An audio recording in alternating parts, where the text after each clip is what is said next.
Bonjour à tous.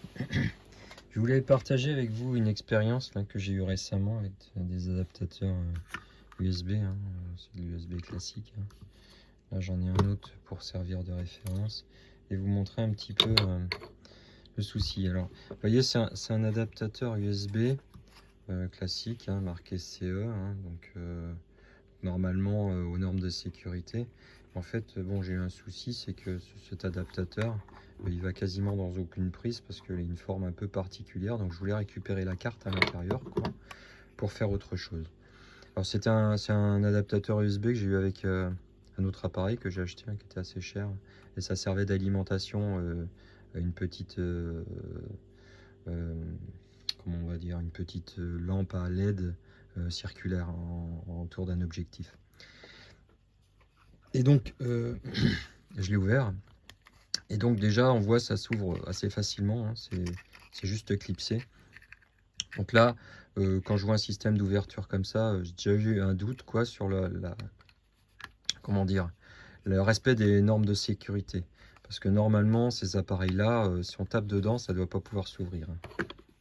Et là, j'ai un autre exemple que je peux vous montrer.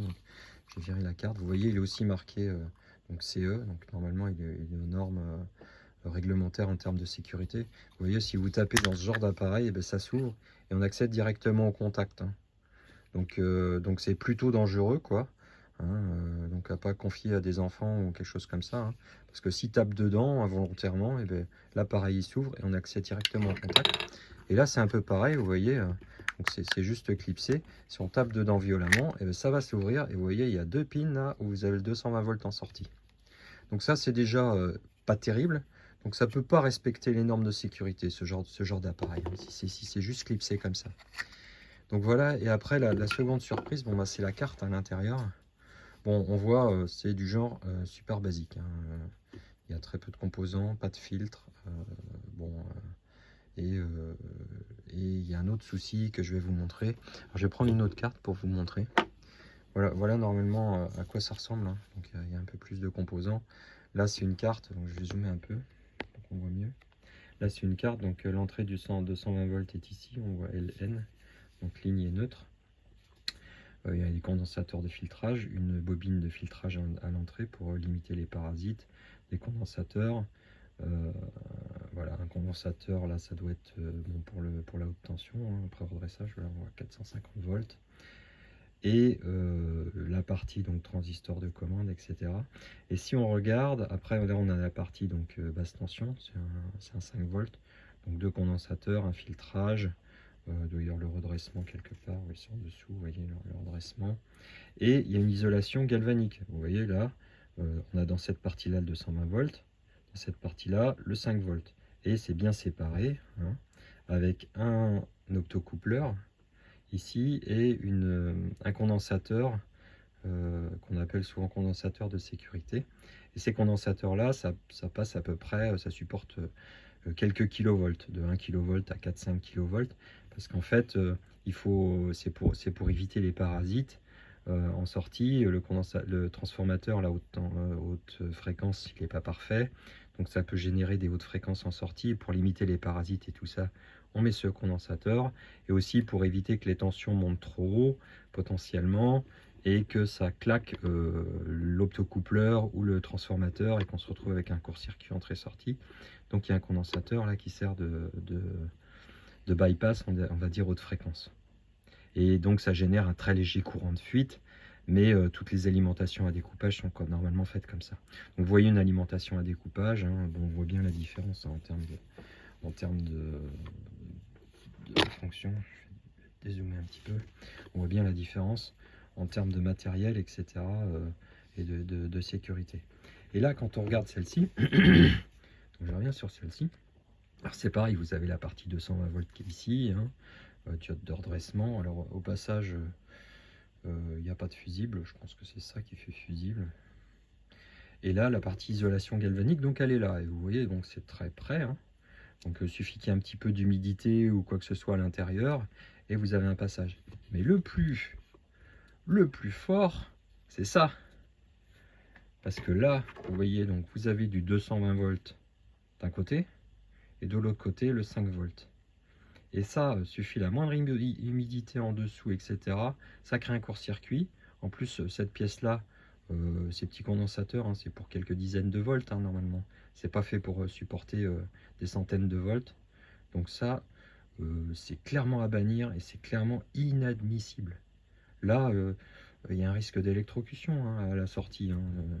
Le moindre petit problème sur ce composant qui n'est pas du tout adapté, et vous avez le 230 volts, 220, 230 volts en sortie, quoi. Voilà, donc ce genre de composant est à bannir. Hein. Et je vais vous montrer un autre, hein, comment ça doit être fait normalement. Donc ça aussi, hein, c'est du chinois. Hein, c'est un chargeur donc, qui est donné pour une trentaine de watts. Hein, on voit là, 5 volts, 6 ampères à peu près. Donc une trentaine de watts. Et puis il y a une sortie donc USB, USB-C. Le sertissage, alors je l'ai ouvert. Hein. Là c'est beaucoup plus dur. Hein. En fait on casse le boîtier pour l'ouvrir, hein, plus ou moins. On arrache le boîtier. Donc ça il n'y a pas de souci, ça respecte, hein, je pense, les normes de tenue. Si on tape dedans, il ne va pas s'ouvrir tout seul. J'ai vraiment eu du mal à l'ouvrir. Et donc, c'est juste pour montrer. Alors, c'est pas très cher non plus, hein, c'est quelques euros, hein, un chargeur comme ça. Voilà. Donc, je vais vous montrer. Donc, le principe, c'est un petit peu la même chose à l'entrée. Hein, il y a 2 pins, etc. Mais bon, c'est serti, collé, etc. Ça tient. Là, à l'entrée, donc, on retrouve le 220 volts. On a un fusible. Il n'y a pas de bobine de filtrage, mais il y a un filtrage quand même assez conséquent au niveau des condensateurs d'entrée.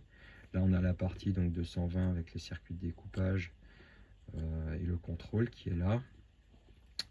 Et en dessous, donc dans cette partie-là, on a la partie donc 5, 12 jusqu'à 24 volts, je crois, pour l'USB-C, les sorties USB. Donc, et en dessous, donc si on regarde l'isolation galvanique, donc elle est clairement marquée. Hein. Donc l'isolation galvanique, elle est là. La partie donc 220 volts, c'est tout ça. Et on voit bien que bon, on a un espace, etc. Et le condensateur donc de filtrage, donc de sécurité, il est là. Hein. Et c'est un condensateur qui est marqué, je ne sais pas si on va voir. C'est un condensateur qui est marqué 1 kV. Hein. C'est un condensateur qui est marqué 1 kV, un optocoupleur. Donc là, il n'y a absolument aucun souci, quoi. Alors, les espaces restent petits. Forcément, on est sur quelque chose qui est assez compact. Mais bon, ça respecte quand même un minimum de distance. Hein. Bon, de l'ordre de 5 mm. Donc, c'est pas pour mettre dans des pièces humides, etc. Hein. Mais on n'aura pas de souci avec ça, quoi. C'est plutôt bien fait. Et avec des filtrages entrée-sortie. Donc là, ce qu'on peut voir hein, pour défaut. Donc ça, c'est peut-être un autre fusible, là, ce qu'on voit en blanc en sortie. Il y a peut-être aussi un fusible là.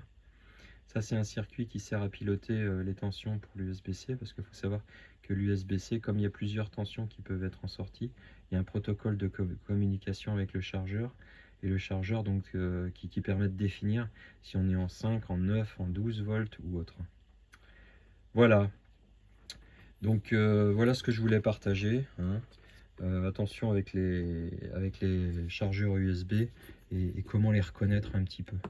Alors celui-là, je pense que je vais le tester dans une autre vidéo.